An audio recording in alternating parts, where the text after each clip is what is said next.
I guess next thing. What is the next thing? The next thing is news part 2.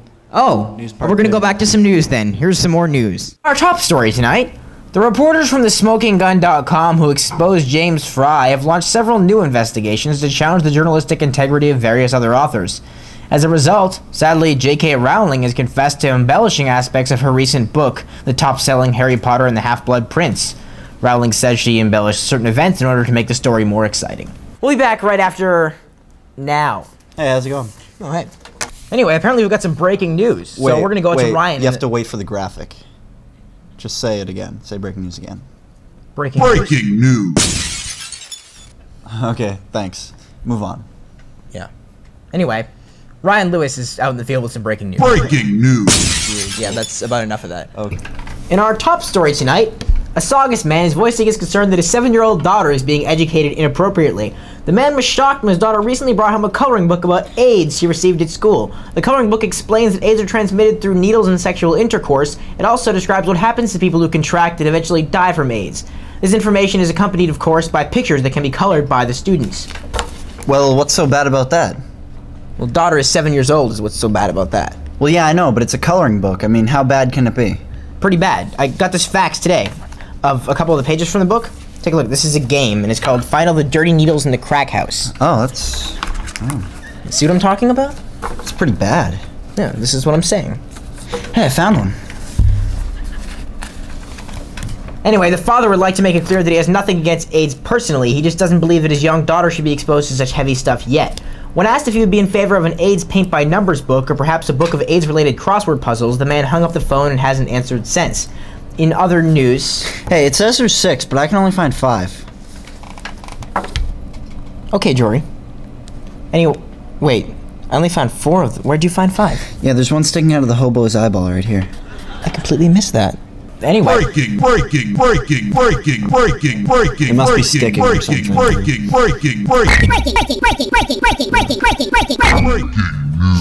Okay. Okay. And now it's time for a segment we like to call School News that you can use if you feel like it.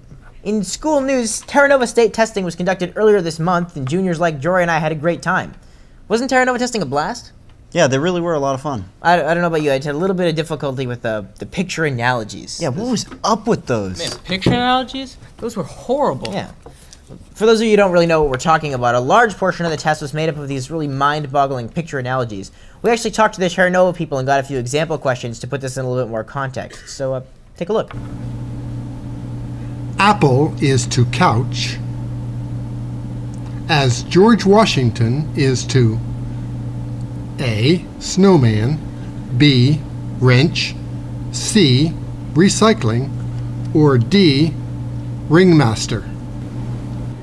Handcuffs are to hypodermic needle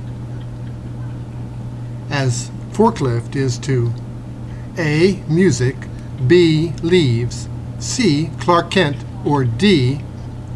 I don't know. Those weren't half as bad as the real ones. Well, the examples are always a lot easier. Yeah, I guess those ones were pretty easy, but the ones on the test were really hard. I guess our viewers just have to take our word for it. Lance Armstrong, angry at recent allegations of blood doping, is considering a Tour de France comeback, which since Armstrong just retired technically isn't so much a comeback as much as it is like a retirement psycho. This retirement thing is getting way out of control. I know. Actually, in a related story, rapper Eminem, who this summer announced that he was considering retirement, has decided to come out of retirement before actually going in. Why is that? The French accused him of blood doping, too. Sacre bleu! Yeah. Well, this is conveniently relevant. What? Jay Leno, who a while back announced that he'd be retiring in 2009, has announced his official return from retirement 2010. The French accused him too? No, he's just a jerk. Oh. Anyway, Okay.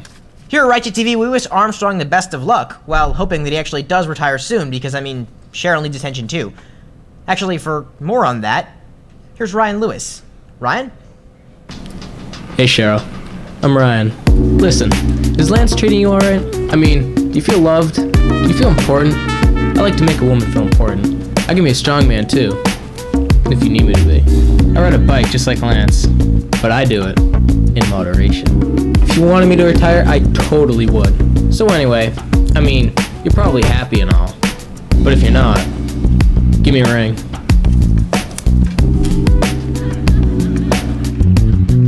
The smoking gun investigators who busted J.K. Rowling have released a new investigation of Righteous TV.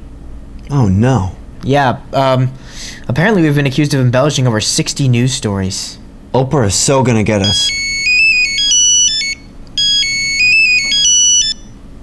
Oprah.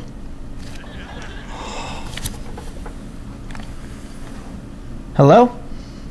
Oh, hi Oprah. Yeah, about that. Katie? Katie Levine? Can we get this on speakerphone? Yeah, well, Katie was in a couple of the episodes in our second season. She hung herself. What? No, she went to college. Okay. And why? To pursue a higher education. I mean, that's what we do. I mean, we're going to college. That's a lie.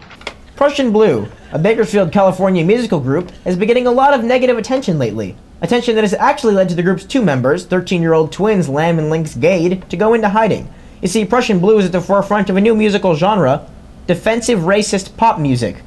The blonde-haired, blue-eyed sisters, who sing such songs as Aryan Man Awake, advocate white supremacy and discourage interracial relationships. Many of their songs contain references to holy wars, purging, the white flame, any other ominous white supremacist rhetoric you care to name. Bakersfield, California, by the way. Yeah, but for the record, I went on their website and listened to a couple of their songs, and they're quite catchy. God, Jory, how could you possibly say that? Well, I didn't know what they were actually saying until I looked at the lyrics. I mean, it was kind of like Tegan and Sarah, only creepy and racist. I don't really think they reminded me of Tegan and Sarah, but then again, I couldn't hear the songs that well over the sound of my loudly curdling blood. Well, more like the Olsen twins. They wrote some songs, right? Yeah, but the Olsen twins weren't creepy and racist. They weren't? No. Oh. Okay. Anyway, according to the group's attorney Edgar Steele, they are now living in an undisclosed location and will not make any public appearances until this uproar has long subsided, which should give the 13-year-olds time to realize what they were doing, but then again, I still have some youthful idealism left. I don't. I don't either, I just like to pretend that I do sometimes. Startlingly, Prussian Blue has sold thousands of copies of their first album, Fragment of the Future, and will soon be releasing a holiday CD titled, I'm Dreaming of a White Christmas.